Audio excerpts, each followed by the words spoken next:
Welcome to Storytime Fun, boys and girls. We hope you enjoy. Today's story is called You Are Special, written by Max Lucado.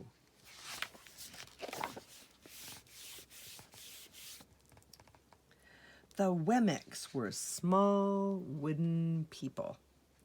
All of the wooden people were carved by a woodworker named Eli. His workshop sat on a hill overlooking their village.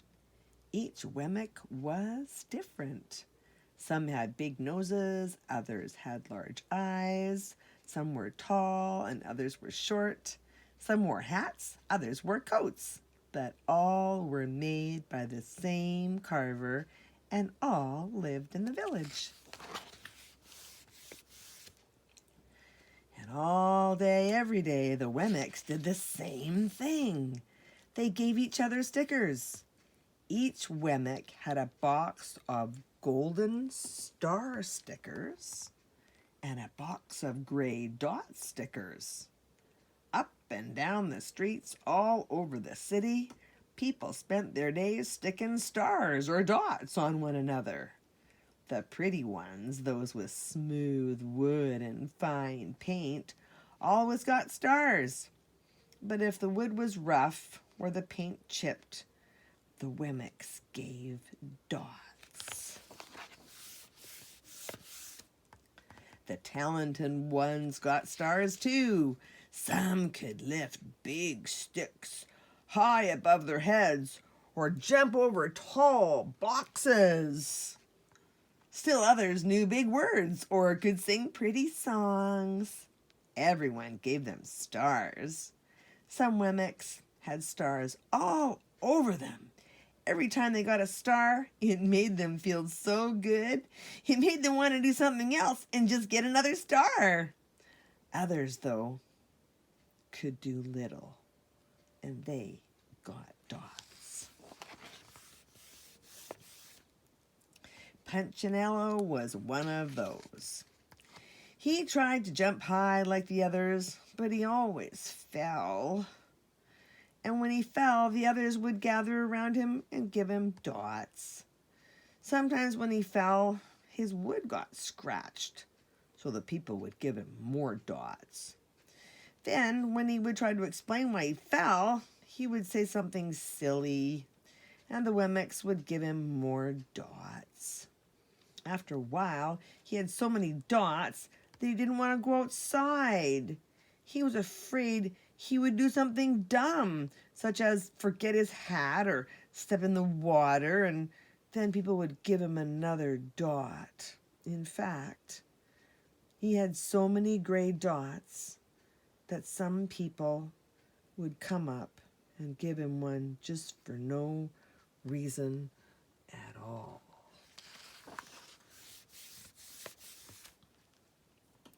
He deserves lots of dots, the wooden people would agree with one another. He's not a good wooden person. After a while, Punchinello believed them. I'm not a good Wemmick, he would say. The few times he went outside, he hung around other Wemmicks who had lots of dots. He felt better around them. One day, he met a Wemmick who was unlike any he'd ever met. She had no dots or stars. She was just wooden. Her name was Lucia. It wasn't that people didn't try to give her stickers. It's just that the stickers didn't stick. Some of the Wemmicks admired Lucia for having no dots, so they would run up and give her a star, but it would fall off. Others would look down on her for having no stars, so they would give her a dot, but it wouldn't stay either. That's the way I want to be, thought Punchinello. I don't want anyone's marks. So he asked the stickerless Wemmick how she did it. It's easy, Lucia replied. Every day I go to see Eli. Eli? Yes, Eli, the wood carver. I sit in the wood shop with him.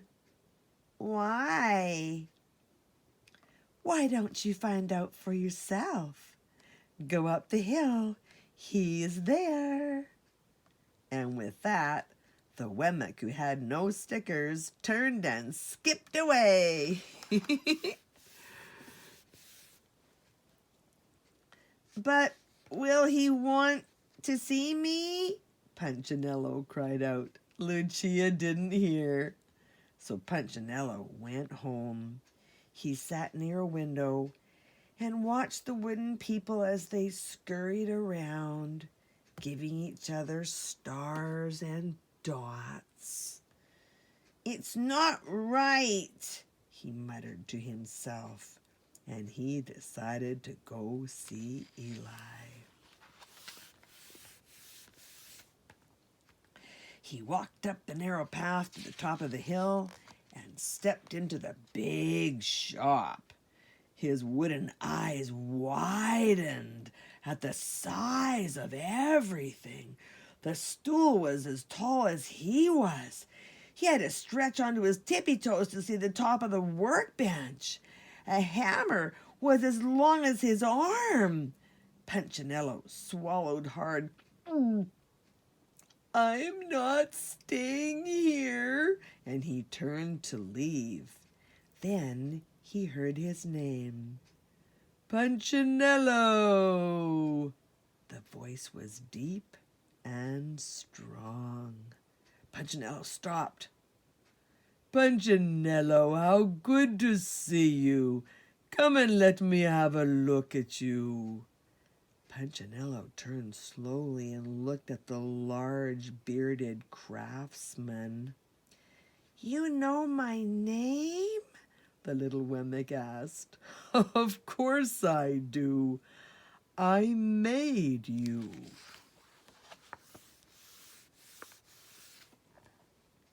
Eli stooped down and picked him up and set him on the bench. The maker spoke thoughtfully as he looked at the gray dots. Looks like you've been given some bad marks. I didn't mean to, Eli. I really tried hard. Oh, you don't have to defend yourself to me, child. I don't care what the other Wemmicks think. You don't? No, and you shouldn't either.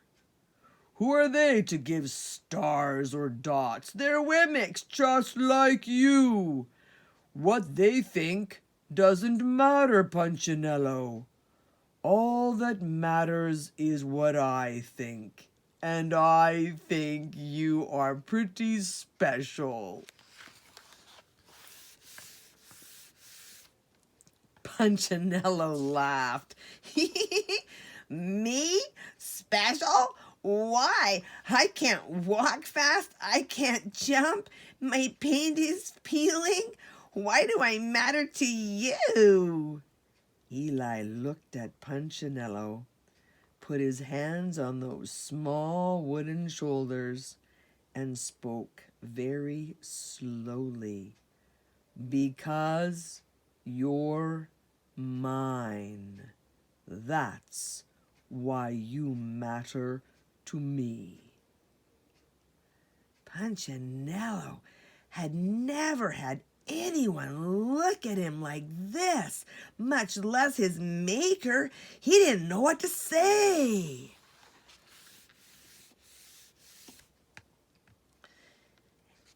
Every day I've been hoping you'd come, Eli explained.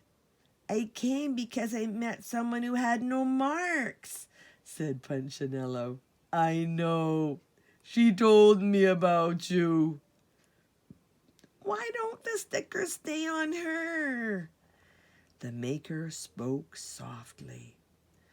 Because she has decided that what I think is more important than what they think. The stickers only stick if you let them. What? The stickers only stick if they matter to you.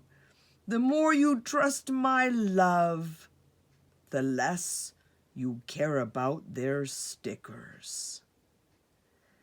I'm not sure I understand.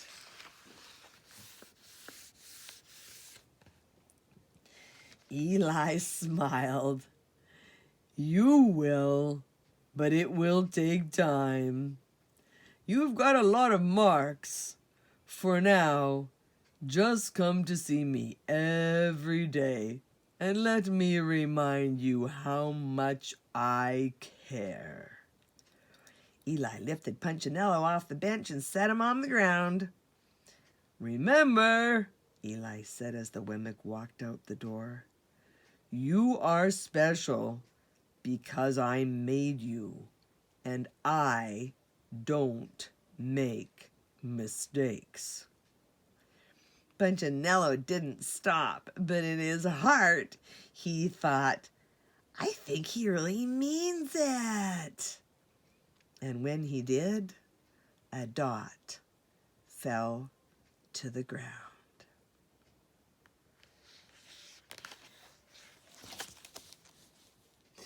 Well, that's it for today. We'll see you next time.